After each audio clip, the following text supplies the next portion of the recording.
daghan ang nag-away o wala na magtinagdanay.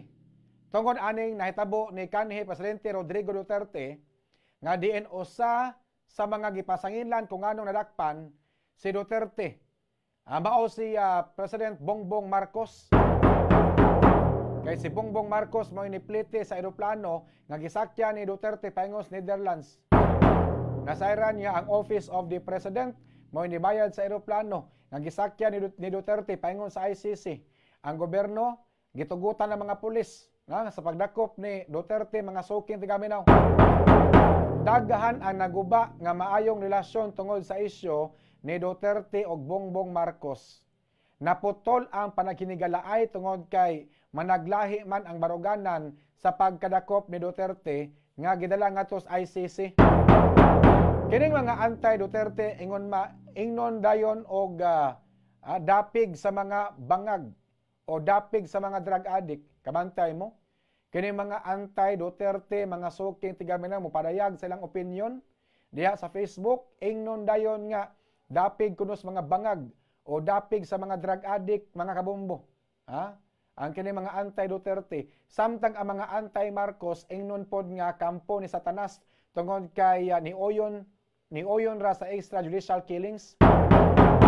Nasayod ta nga daghang mga drug addict, drug user, drug protector, mga drug personalities ang nangamatay sa war on drugs ni Duterte, mga kabombo.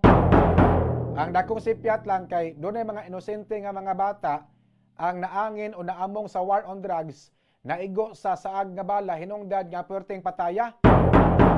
Ang ubang mga supporters ni Duterte sige padungog-dungog diya sa Facebook tungod kay ilag yung labanan si Duterte, mga suking tigaminaw. Gotob sa mga mag-post pabor ni BBM kay i-bash dayon sa Facebook. Kutob sa mga mupadayag silang opinion nga pabor kang Bongbong Marcos kay tabangan dayon sa mga trolls og comment og dili maayo. Ang uban bastos kay maka-comment, mga suking tigaminaw. Bentaha na lang ning uban nga mga supporters ni former President Rodrigo Duterte nga mga professional kay hanay pod mo comment sa Facebook. Gamitan og mga bugat nga mga argumento samtang ang mga buguon nga mga supporters ni Duterte kay bastos ug baba. Hinon dili ko maka-blame aning mga tawhana tungod sa ilang kasuko ngadto ni Bongbong Marcos nga usas sa mga hinungdan kung anong naabot sa Netherlands si Duterte. Hinungdan nga grabe kaayong maka-comment, mga suking tigaminaw, below the belt lang yun. Tungod sa ilang kasuko, hasta mga supporters ni Bongbong Marcos na bash pod og maayo.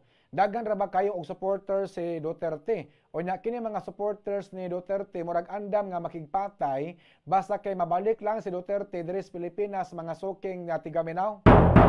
O nya dunay bugat kayo nga gibuhian nga istorya si Davao City Mayor Basti Duterte ngadto kang Bongbong Marcos. Matod pa ni Mayor Basti Duterte nga ang imong amahan gipalubong sa akong amahan sa libingan ng mga bayani. Ang akong amahan imong gipapriso o gipadala sa laing nasod. Wa kay utang kabubuton. Matod pang Basti, mga suking tigaminaw. Tinuod ba na, no? So sa taas nga panahon wa gyud na malubong sa libingan ng mga bayani. Ang patay nga lawas ni former President Ferdinand Marcos Sr. Nalubong na panahon ni former President Rodrigo Duterte, mga suking tigaminaw. Matod pa ni Basti nga sayon ra kaayo nga gihatag sa pangagamhanan ni Marcos ang iyang amahan sa laing nasod daw susama sa walay nabuhat sa komunidad.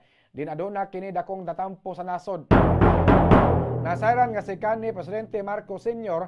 gipalubong ni former President Rodrigo Duterte niadtong November 2016 sa libingan ng mga bayani human ang 27 ka tuig nga tinguha sa pamilyang Marcos apan wala kaniadto tatagaig katumanan tungod kay daghan kayo amisupak, mga suking tigaminaw. Pila ka presidente anang labay sa Pilipinas wa gyud na malubong sa libingan ng mga bayani. Ang patayng lawas ni former President Ferdinand Marcos Sr., mga suking tigaminaw.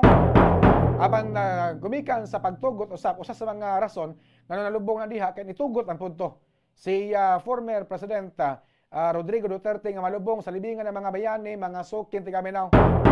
Kay makonsider kuno si kanhi Presidente Ferdinand Marcos Sr. nga usapod kabayani kay sundalo man to mga sukid ti Gaminaw.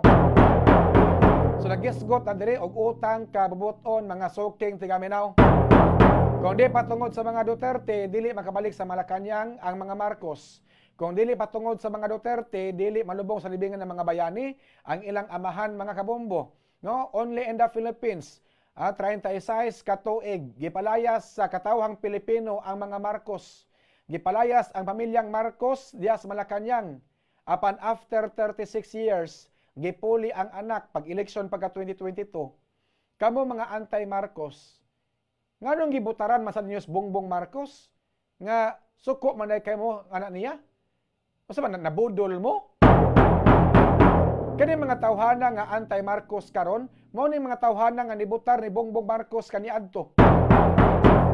Ay tungod ba ni Sara Duterte? Kay kung di patungod ni Sara Duterte, di man unta ni makadaog si Bongbong Marcos. Mao lagi na kamong mga anti-Marcos ba? Nganong nibutar man sa mo ni Bongbong sa una? Kay matod pa ni Vice President Sara Duterte, nakakaon kuno siyang tagam mga kabombo. Kamo diha, unsa man, nakakaon mong tagam or wala? Alas 8:04 ato sa gapalot sa pipila ka mga importante nga mensahe sa gyapon standby.